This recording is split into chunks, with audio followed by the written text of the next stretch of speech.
नमस्ते मित्रांनो, लग्नाची बेडी या मालिकेच्या होणाऱ्या 9 जुलैच्या भागामध्ये आपल्याला असं पाहायला मिळणार आहे की इकडे राघव मधुला असं म्हणतो की मी फक्त आणि फक्त माझ्या सिंधूवरच प्रेम करतो, मी दुसरं कोणाचाही होऊ शकत नाही, मी आयुष्यभर माझ्या सिंधूवरच प्रेम करत राहणार, अगदी मी तुझासुद्धा होऊ शकत नाही असं म्हणून तो मधूचा अपमान करतो। आणि हे करत असताना घरातील सगळे व्यक्ती तिथे असतात।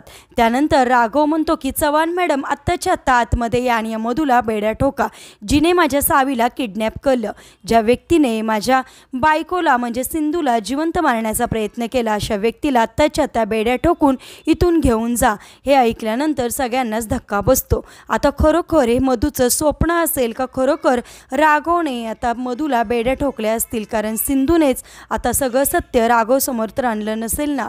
तुम्हाला काय वाटतं कमेंट करून नक्की सांगा आणि असेच मालिकेच्या पुढील अपडेट्ससाठी तुम्ही आपल्या रंजक मराठी चॅनलला नक्की सबस्क्राईब करा। थँक्यू।